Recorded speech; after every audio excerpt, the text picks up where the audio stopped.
ایک چھوٹا سا پودا تھا تو جامعہ جو اخلاص سے اب تناور بسم اللہ الرحمن الرحیم نحمده ونصلی علی رسوله الکریم اما بعد اعوذ باللہ من الشیطان الرجیم بسم اللہ الرحمن الرحیم ظہر الفساد فی البر والبحر بما کسبت ایدی الناس لیذیقهم بعض الذی عملوا لعلهم یرجعون صدق اللہ مولانا العظیم۔ میرے محترم بھائیوں، دوستوں، بزرگوں، ہم سب جانتے ہیں کہ اس وقت وبا اپنی پوری تیز رفتاری کے ساتھ آگے بڑھ رہی ہے۔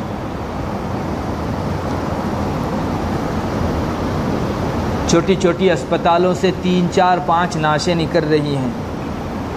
نوساری کا حال ایک رپورٹ کے مطابق روزانہ 40 سے 50 اموات اس شہر میں ہو رہی ہے۔ ہمارے بہت سارے آس پاس کے گاؤں کے اندر بھی وفات کا سلسلہ بکثرت جاری ہے، اور وفات اور لوگوں کی اموات کتنی کثرت سے ہو رہی ہے، اخبار پر جن لوگوں کی نظر ہے انہیں معلوم ہے۔ مستقل سمشان گھاٹ نئے بنائے جا رہے ہیں، جلانے کے لیے جگہ نہیں ہے، ہم سب لوگوں کو معلوم ہے۔ حالات بہت سنگین ہیں، مگر ہماری نگاہیں صرف ان احوال پر رہتی ہے۔ ہماری چرچاؤں اور تبصروں کے اندر اخبار میں اتنے مرے، فلاں جگہ اتنے وفات پائے، اتنے بیمار ہیں، بس اسی حد تک ہماری چرچا رہتی ہے۔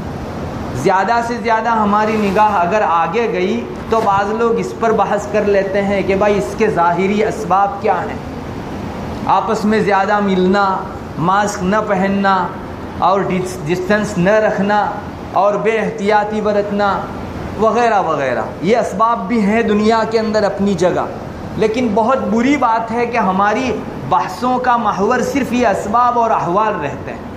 کسی کی نگاہ اس طرف نہیں جاتی کہ اس بیماری کے پیچھے کون سی چیز اصل کام کر رہی ہے۔ اس چیز کی طرف نہ تو لوگوں کی چرچاؤں میں کوئی موضوع ہے اور نہ کسی کی توجہ جاتی ہے۔ حالانکہ نبی کریم صلی اللہ علیہ وسلم نے اور آپ کے بعد تمامی حضرات علماء کرام نے ایسی وباؤں کے موقع کے اوپر ظاہری اسباب پر توجہ سے زیادہ جو باطنی اسباب ہے، جن گناہوں کے سبب یہ برائیاں آیا کرتی ہیں، ان کی طرف توجہ زیادہ دلائی ہے۔ ایک بات میں یہاں آپ کو کہہ دوں کہ میں ہرگز یہ نہیں کہتا کہ آپ احتیاط مت برتو، دنیا کے اسباب اختیار کرو، لیکن کتنی بری چیز ہے کہ ہماری ساری نگاہ صرف دنیاوی اسباب پر، کبھی نہ ہماری چرچاؤں میں یہ گناہ آتے ہیں اور نہ ان کا اصل سبب ہمارے درمیان میں کبھی گفتگو میں آتا ہے۔ میں اس سے پہلے بھی آپ کو سنا چکا، ہمارے علماء نے اپنی کتابوں میں بہت صاف آج سے کئی صدیوں پہلے لکھ دیا ہے کہ جب دنیا میں طاعون یا کوئی دوسری وبا پھیلتی ہے تو اس کا ظاہری سبب تو پولیوشن ہے۔ دنیا کے اندر جو پردوشن بہت پھیل گیا ہے وہ ہے، وہ بھی ہمارے علماء نے لکھا کہ پردوشن کی وجہ سے وبا پھیلتی ہے، مگر علماء نے ساتھ میں یہ بھی لکھا کہ اس کا اصل سبب زناکاری کا عام ہو جانا ہے۔ اور یہ صرف علماء نے نہیں فرمایا بلکہ خود نبی کریم صلی اللہ علیہ وسلم کی حدیث میں یہ مضمون آ چکا ہے۔ حضرت عبداللہ ابن عمر رضی اللہ تعالی عنہما فرماتے ہیں کہ ایک مرتبہ ہم لوگ بیٹھے ہوئے تھے، نبی کریم صلی اللہ علیہ وسلم تشریف لائے اور آپ نے ہمارے درمیان میں یہ بات فرمائی کہ اے مہاجروں کی جماعت، 5 گناہ جب تم میں 5 بری عادتیں جو تمہارے اندر زیادہ ہونے لگے تو سمجھو کہ پھر سزائیں اللہ تعالیٰ کی اترے گی۔ اور پھر آپ صلی اللہ علیہ وسلم نے وہ 5 گناہ ذکر فرمائے اور ساتھ میں یہ بھی فرمایا کہ میں تم کو اللہ کی پناہ میں دیتا ہوں کہ تم ان 5 گناہوں کا ارتکاب کرنے لگو، ورنہ عام سزائیں پھر پھیل جائے گی۔ ان میں سب سے پہلا گناہ جو نبی کریم صلی اللہ علیہ وسلم نے ارشاد فرمایا وہ یہ کہ جب کسی قوم کے اندر بدکاری، زناکاری اور بے حیائی عام ہو جاتی ہے، حتیٰ کہ لوگ سڑک پر اس کو کرنے لگتے ہیں، تو پھر اس قوم کے اندر طاعون پھیل جاتا ہے، پلیگ پھیل جاتا ہے اور ایسی بیماری پھیل جاتی ہے جو تمہارے بڑوں اور اگلوں کے اندر نہیں تھی۔ یہ خود نبی کریم صلی اللہ علیہ وسلم نے ارشاد فرمایا۔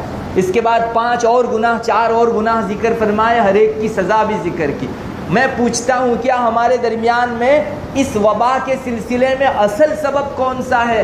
24 گھنٹے میں ایک مرتبہ بھی ہماری چرچا میں یہ چیز آتی ہے، جبکہ مومن کی نگاہ تو ان ظاہری اسباب سے زیادہ اصل ان گناہوں کی طرف رہنی چاہیے جن گناہوں کے اندر ایسی دسیوں بیماریاں لانے کی تاثیر اللہ تعالیٰ نے رکھ دی ہے۔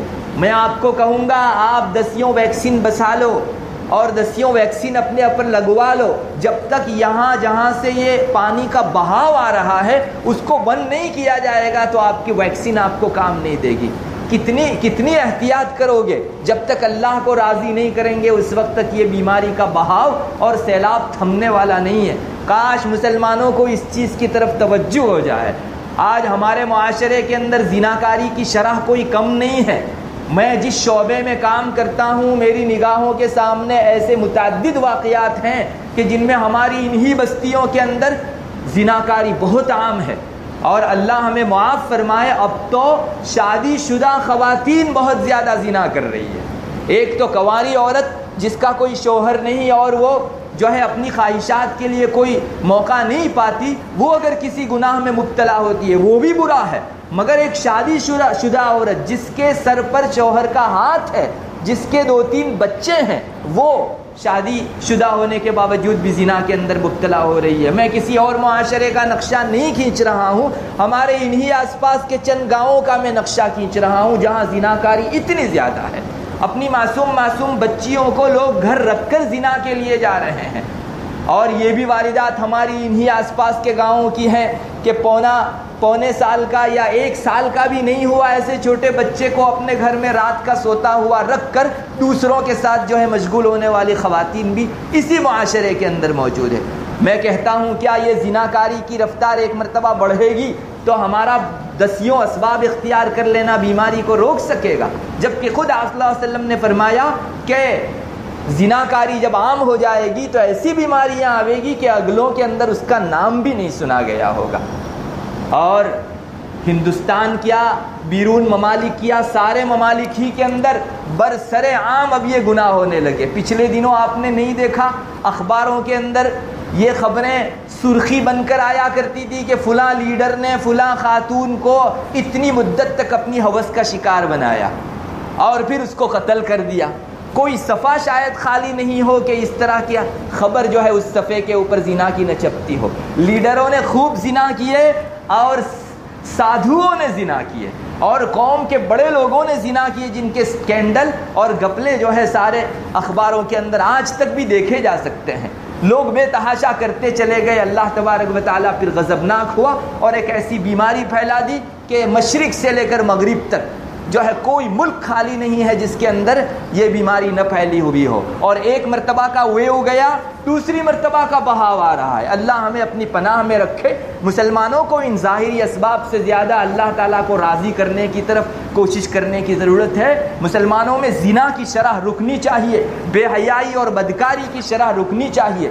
حالات اتنے سنگین ہیں، ابھی مہینہ نہیں ہوا میں ایک جگہ گیا تھا بیان کے لیے، تو اس جگہ مجھ کو وہاں کے علماء نے یہ ذکر کیا کہ مولانا ہمارے یہاں زنا کے سلسلے میں بیان کرو۔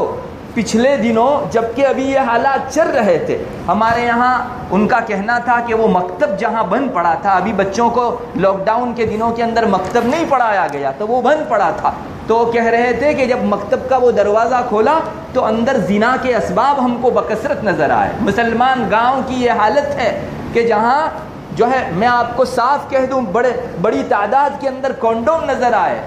اب یہ کون استعمال کرتا تھا؟ کیا کوئی غیر ہمارے مکتب کے اندر آ کر اور مدرسوں میں آ کر اس طرح کی زنا خوری کی حالت کرے گا؟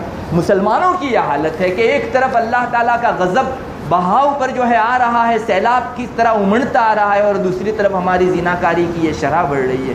اللہ تعالیٰ ہماری حفاظت فرمائے۔ مسلمانوں کو اس پر قابو پانا ہوگا اور اجتماعی طور پر قابو پانا ہوگا۔ میں ویسے عام طور پر خوابوں کو ذکر کرنے کا عادی نہیں ہوں، مگر اس موقع کے اوپر میں ضروری سمجھتا ہوں کہ آپ کے سامنے ذکر کروں۔ ابھی 4 روز پہلے میں نے حضرت سید مفتی عبد الرحیم صاحب لاجپوری نور اللہ مرقدہ، جن کی فتاوی رحیمیہ ہے، ہم میں سے کوئی ایسا نہیں ہوگا جو ان سے ناواقف ہو۔ سید مفتی عبد الرحیم لاجپوری نور اللہ مرقدہ کو میں نے دیکھا، وہ بیان فرما رہے ہیں ایک جگہ، اور میں بھی بیٹھا ہوا ہوں اس جگہ۔ وہ فرما رہے ہیں لوگوں، مسلمانوں، گناہوں سے بچو اور زنا سے بچو اور شراب سے بچو اور سود خوری سے بچو.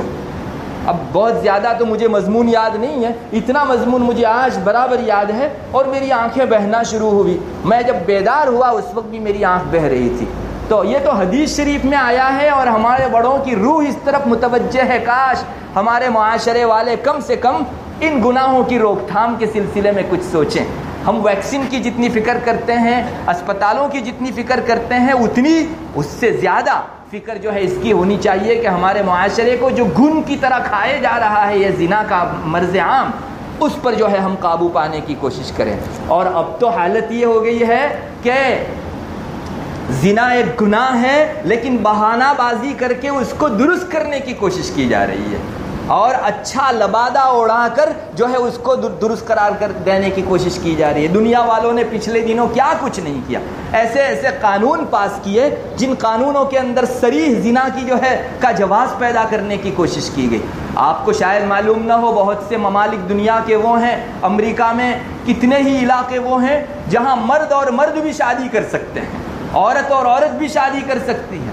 گے اور لیزبین اس کو جو ہے پرمیننٹ کر دیا گیا ہے، یعنی حکومت جیسے ایک میاں بیوی کو بینیفٹ دیتی ہے ویسے مرد اور مرد شادی کریں، عورت اور عورت شادی کریں، ان کو بھی جو ہے بینیفٹ دیتی ہے. اور ان کے یہاں ایسے کئی کپل موجود ہیں کہ جن کے اندر مرد مرد کی شادی، عورت عورت کی شادی. شاید آپ کو یاد ہو ہندوستان میں بھی یہ آواز پارلیمنٹ میں اٹھ چکی ہے، مگر یہاں تھوڑا بہت مذہب باقی ہے اس لیے الحمدللہ وہ قانون پاس نہیں ہوا. مگر زناکاری کے لیے اب راہیں قانون کی راہ سے عام کی جا رہی ہے. میں آپ کو ایک بات کہوں گا، حدیث شریف میں یہ بھی آیا ہے، حضرت ابو البختری رضی اللہ تعالیٰ عنہ کی حدیث ہے، مشکات شریف میں موجود ہے. نبی کریم صلی اللہ علیہ وسلم کا کچھ اس طرح کا ارشاد ہے کہ میری قوم تب تک ہلاک نہیں کی جاوے گی، میری امت میں تب تک ہلاکت نہیں ہوگی جب تک کہ وہ بہانہ بازی کر کے گناہوں کو درست کرنے کی کوشش نہ کرے. ایک تو گناہ کرنا ہے اور اس گناہ کو اچھا لبادہ اڑا کر پھر جو ہے جائز کرنے کی کوشش کرنی ہے. میں آپ سے کہتا ہوں کیا کوئی ایسا قانون پاس ہو جائے کہ 3 طلاق کے بعد بھی آپ رہ سکتے ہیں اپنی بیوی کے ساتھ، جبکہ شریعت اس کو زنا شمار کرتی ہے؟ تو قانون کا سہارا اللہ تعالیٰ کے یہاں آپ کو زنا سے بچا سکے گا؟ ہماری انہی بستیوں میں آپ کو گن کر مثال دے سکتا ہوں. ہماری ان بستیوں میں مرد اور عورت ایسے رہ رہے ہیں جن میں 3 طلاق ہو چکی ہے اور ایسے ہی زندگی گزار رہے ہیں جیسے اس سے پہلے میاں بیوی کی طرح زندگی گزار رہے تھے. کیا معاشرے کا یہ فرض نہیں ہے کہ ایسے گھرانوں کے اندر اللہ کا ایک غضب محلے کے بیچ ہو رہا ہے اور ہم ایسے لوگوں کی جو ہے انگلی پکڑ کر کم سے کم اس کی نادانی پر اس کو مطلع کریں؟ سب لوگ اپنے تئیں مطمئن ہیں، اللہ کی نافرمانی پر نافرمانی ہو رہی ہے، میرے گھر میں کچھ نہیں ہے نا، بس اتنا کر کے انسان خاموش ہو جا رہا ہے. یہ ریلا ایک نہ ایک دن ہمارے پاؤں تلے آوے گا. اور آج دنیا دیکھ رہی ہے، حدیث شریف میں آیا کہ جب کوئی گناہ عام ہو جائے اور لوگوں میں قدرت ہونے کے باوجود لوگ اس کو منع نہ کریں تو پھر اللہ تعالیٰ کے ایسے عذاب کا انتظار کرو جو گنہگار اور بے گناہ سب کو عام ہو جائے گا. یعنی جہاں گنہگار اس میں لپیٹ کے اندر آئیں گے وہاں بے گناہ بھی لپیٹ میں آئیں گے. یہ میں نہیں کہتا، نبی کریم صلی اللہ علیہ وسلم 1400 سال پہلے آج فرما چکے ہیں. ہماری حدیثوں کی کتابوں کے اندر یہ حدیث موجود ہے. اتنا عام گناہ ہو جائے، سڑک پر ہو جائے اور لوگ روک سکیں تب بھی نہ روکیں تو پھر ایسی سزا کا انتظار کرو جو نردوش اور گنہگار سب لوگوں کو ایک لپیٹ کے اندر لے لے گا. واتقوا فتنة لا تصيبن الذين ظلموا منكم خاصة. ایسے فتنے سے بچو اور ڈرو کہ جو فتنہ خاص ظالموں کو اور گنہگاروں کو نہیں لگے گا، سب کو لپیٹ میں لے لے گا. میرے بھائیوں، بہت ضرورت ہے کہ ہم لوگ اللہ کی طرف متوجہ ہوں. سب سے بنیادی چیز ہماری کتابوں میں لکھی ہے، یہ مصیبتیں آتی ہیں تاکہ مومن کم سے کم اللہ کی طرف رجوع کرے. آج ہمیں چاہیے، کتابوں میں، فقہ کی کتابوں میں لکھا ہے کہ جب وبا عام پھیل جائے تو ہر مسلمان کی پہلی ذمہ داری یہ ہے کہ وہ اپنے گھر میں اپنی انفرادی عبادت اللہ تعالیٰ کے سامنے رو دھو کر شروع کرے. کیا ہم نے 2 رکعت مستقل اس کے لیے پڑھی روزانہ کہ اللہ اس وبا کو ٹال دے؟ چاہیے کہ ہم لوگ روزانہ 2 رکعت کم سے کم جو ہے اللہ کے حضور اس نیت سے پڑھیں کہ اللہ پچھلے دنوں گناہ ہوئے ہیں، اسی کرتوت کی یہ ہم کو سزا ہے، تو اس وبا کو ختم فرما دے. دوسرے نمبر کے اوپر پچھلے دنوں یہ ہوتا تھا ہمارے گاؤں کے اندر کہ جب ایسی کوئی عام مصیبت آتی تھی تو ہم لوگ جو ہے رات کو استغفار کا مستقل، ہمارے یہاں ہجارہ لے کر بیٹھتے تھے. آپ میں سے بہت سو کو یاد ہوگا چاہیے ہے کہ گاؤں گاؤں اس طرح اللہ تعالیٰ کے حضور استغفار کی مجلسیں قائم کی جائیں، لوگ جمع ہو کر اللہ تعالیٰ کے سامنے توبہ و استغفار کریں۔ وَتُوبُوا إِلَى اللَّهِ جَمِيعًا أَيُّهَا الْمُؤْمِنُونَ لَعَلَّكُمْ تُفْلِحُونَ۔ مومنو جمع ہو کر اللہ تعالیٰ کے حضور توبہ مانگو، استغفار کرو تاکہ تم لوگ کامیاب ہو جاؤ۔ ہماری کامیابی اس میں رکھی ہوئی ہے۔ مسلمانوں کو چاہیے کہ وہ استغفار کی یاسین شریف کا مستقل ختم کریں۔ ہمارے یہاں جب بارش نہیں ہوتی، مصیبتیں آتی ہیں تو ماشاءاللہ یاسین شریف کا ختم ہوتا ہے۔ یہ سلسلے کیوں جاری نہیں کیے جاتے؟ ہر گاؤں جہاں تک میری آواز پہنچتی ہے میں سب سے اپیل کروں گا کہ ہم لوگ جو ہے اپنے گاؤں کے اندر اس کو شروع کریں۔ قنوت نازلہ شروع کیا جانا چاہیے۔ ابن نجیم رحمۃ اللہ علیہ حنفیہ کے بہت بڑے امام ہیں، انہوں نے فرمایا کہ جب وبا عام پھیل جائے تو مسلمانوں کو چاہیے کہ فجر کی نماز کے اندر وہ قنوت نازلہ شروع کریں۔ اس کی بڑی تاثیر ہے، اللہ کے غضب کو روکنے کے لیے فجر میں جو قنوت نازلہ پڑھا جاتا ہے اس کی بڑی تاثیر ہے۔ چاہیے کہ ہم لوگ جو ہے اس کو بھی شروع کریں اور اللہ کے واسطے گناہوں سے باز آئیں۔ زنا ہو یا کوئی دوسرا گناہ، سارے گناہ ہمارے اوپر مختلف قسم کی مصیبتیں لانے والے ہیں۔ آج ہمارے نیک اعمال بہت زیادہ ہیں مگر گناہ بھی اس کثرت سے ہم لوگ کرتے ہیں۔ غیبت کوئی حرام نہیں سمجھتا جبکہ زنا سے بڑھ کر اس کو گناہ شمار کیا گیا ہے۔ رمضان جیسے مبارک مہینے میں ہماری مجلسیں غیبتوں سے خالی نہیں ہے۔ مسلمانوں کو چاہیے کہ اللہ کے واسطے باز آ جائیں اور نہی عن المنکر کا سلسلہ جاری کریں۔ کہیں میں اگر کوئی برائی اور گناہ دیکھوں، میری اللہ سے محبت کا تقاضا یہ ہے کہ میں اس کو محبت سے یا میں سختی کر سکتا ہوں تو اپنے ماتحتوں کے اوپر سختی کر کے اسے روکوں۔ اللہ کرے ان سب چیزوں کی طرف ہماری توجہ ہو، ورنہ حالات بہت سنگین ہیں۔ میں آپ کو سچ کہتا ہوں، میں کھلا ڈرانے والا ہوں آپ حضرات کو۔ پچھلے دنوں ایسی وبائیں پھیلی ہیں تو آسمان کی آنکھوں نے ایسے بھی منظر دیکھے ہیں کہ لوگوں کے ہاتھ نعشوں کو اٹھا کر نہیں تھکے، آنکھیں نعشیں دیکھ کر تھک گئی۔ اتنی کشتے کے پشتے نعشوں کے پڑے تھے، مسلمان دیکھ دیکھ کر جو ہے اس کی آنکھیں تھک جاتی تھی۔ ہاتھ تو اٹھا کر تھکتے ہی ہیں، آنکھیں بھی جو ہے دیکھ کر تھک جائے گی۔ اللہ وہ دن نہ دکھلاوے، اس سے پہلے مسلمانوں کو رجوع کی توفیق مرحمت فرماوے، ورنہ یہ جس ڈگر پر بہاؤ جا رہا ہے نہایت سنگین ہے۔ اور رسول اللہ صلی اللہ علیہ وسلم کے ان ارشادات کی روشنی میں بہت ٹھوس پنے کے ساتھ کہا جا سکتا ہے کہ زنا، اسباب زنا، چاہے وہ لیو ان ریلیشن کے اچھے عنوان سے ہو یا پھر محبت اور لو کے عنوان سے ہو، یہ سب انسان کے لیے زنا کو جائز نہیں قرار دیتا۔ آج مسلمانوں کے اندر بھائی بولی بہن، منہ بولی بہن اور منہ بولا بھائی، منہ بولی آنٹی کا بھی بڑا رواج ہے۔ یاد رکھیے اسلام کبھی بھی اس کی اجازت نہیں دیتا۔ کوئی اجنبی عورت بھرا آپ کے کہنے سے آپ کی بہن کیسے بن جائے گی؟ اور یہ رشتہ اب تک تو منہ بولی بہن کا تھا، لیکن کل کو ایسا پامال ہوتا ہے کہ بھائی بہنوں کا رشتہ بھی جو ہے تقدس اس کا بھی باقی نہیں رہتا۔ مسلمانوں کو چاہیے کہ ان سب واہیات سے باز آئیں اور اللہ تعالیٰ کے حضور توبہ کریں، اجتماعی توبہ و استغفار کی شکلیں پیدا کریں، قنوت نازلہ کا سلسلہ شروع کیا جائے، خود ہم لوگ گناہ سے بچیں اور گناہ کو دیکھ کر اس کی روک تھام کی کوشش کریں۔ وآخر دعوانا الحمدللہ رب العالمین۔ آخر میں بھائی ایک بات یہ کہنی ہے کہ جب ہمارے یہاں صف لگتی ہے تو لوگ بہت سے پیچھے بیٹھ جاتے ہیں۔ اصل ترتیب یہ ہے کہ آگے جو جگہ خالی ہو اس میں بیٹھنا چاہیے۔ حدیث شریف میں آتا ہے کہ امام سے جمعہ کے دن قریب رہنا چاہیے۔ جو آدمی امام سے جتنا دور ہوتا ہے اتنا جنت سے دور ہوتا جاتا ہے۔ یہ ابو داؤد شریف کے اندر حدیث ہے۔ ابن الحاج نے تو لکھا ہے کہ امام سے اتنا قریب نماز پڑھنی چاہیے جمعہ کو کہ مقتدی کا کپڑا امام کے کپڑے کو لگے۔ اتنا جو ہے ہم کو جگہ خالی نہیں رکھنی چاہیے، یہ مزاج بنانا چاہیے کہ آگے جو جگہ خالی ہو اس میں ہم لوگ بیٹھیں۔ وآخر دعوانا